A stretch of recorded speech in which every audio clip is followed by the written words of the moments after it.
Bow down to Dawn Staley and the South Carolina women's basketball team. After years of gut-wrenching losses, the top-ranked Gamecocks finally get the win they so desperately wanted. Close call here at the Country Club of Charleston. During a rain delay at the 5 o'clock hour, we had a lightning strike that came pretty close to the fairway. Check this out, this tree right here on the 18th hole. South Carolina spent the entire last week on cloud 9. The Gamecocks still savoring that big win over number 3 Georgia.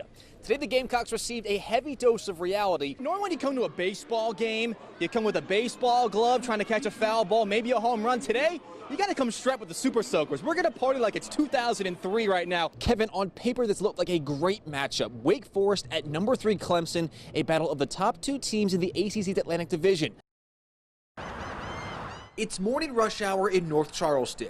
Cars inching along Rivers Avenue, all waiting to turn into the Mount Moriah Missionary Baptist Church. I think we're going to keep this line moving all day until we run out. In the parking lot, more than 50 volunteers handing out food, and among them, Charleston native and NFL star Carlos Dunlap. We have nothing but time right now. Football's on a standstill. I didn't want to pass up on my annual time to, make a difference in my community.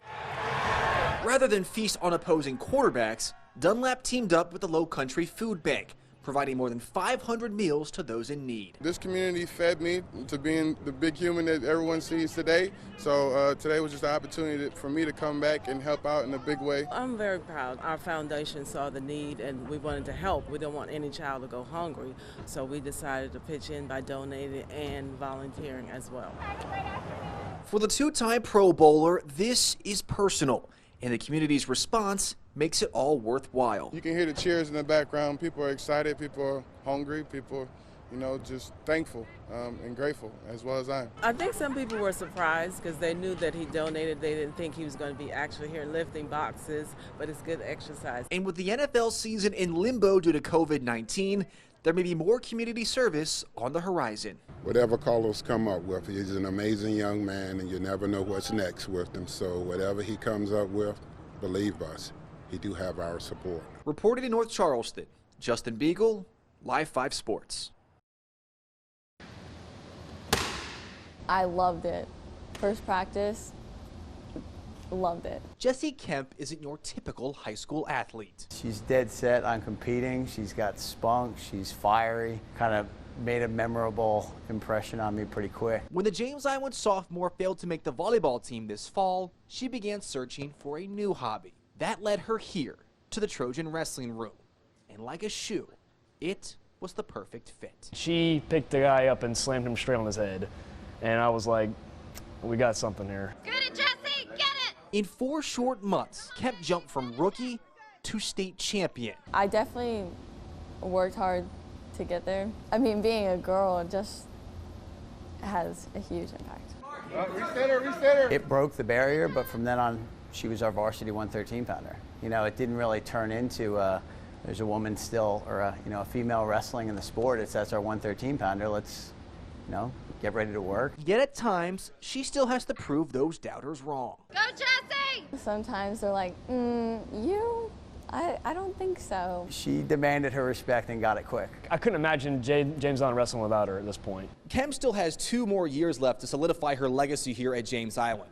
But she doesn't plan on ending her wrestling career on graduation day. I definitely will wrestle in college if I get a scholarship. She's earning that. I hope she gives me tickets and I can come see it. I mean, that's all I'm asking for. And I think she could really elevate the women's wrestling to a new level. If you're looking for a girl who's nasty at 113, you got one. Good job! But in the meantime, she has her sights set on winning 2 more titles and serving as an icon to little girls all across the country. If I put my mind to it, I'll definitely get something done. She's going to be definitely a legend around here for a long time to come. People are walking by in the trophy case, they see her and they're like, oh, yeah, that's Jessie Kemp right there. Remember watching her wrestle. In James Island, Justin Biegel, Live 5 Sports.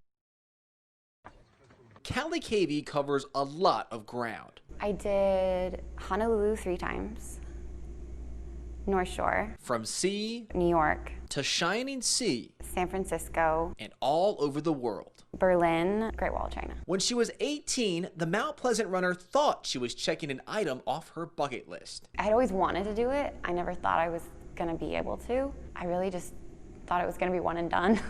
I didn't think I was going to do more of them. 9 years and 14 marathons later, running is the habit she just can't kick.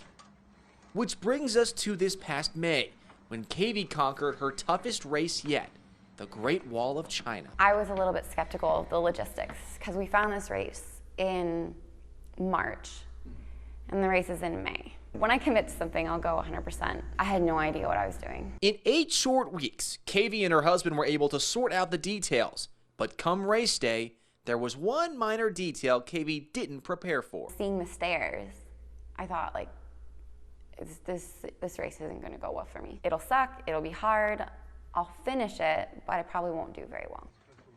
How wrong she was. With only a few miles left to go, Katie wasn't just doing well, she was leading. At that point, towards the end of the race, that I was in first, and I wanted so badly to win. The thought of winning a marathon, like, it's wild, right? Like, that's something that I never thought would ever happen. But it did. Katie finished first, an accomplishment she still can't come to terms with.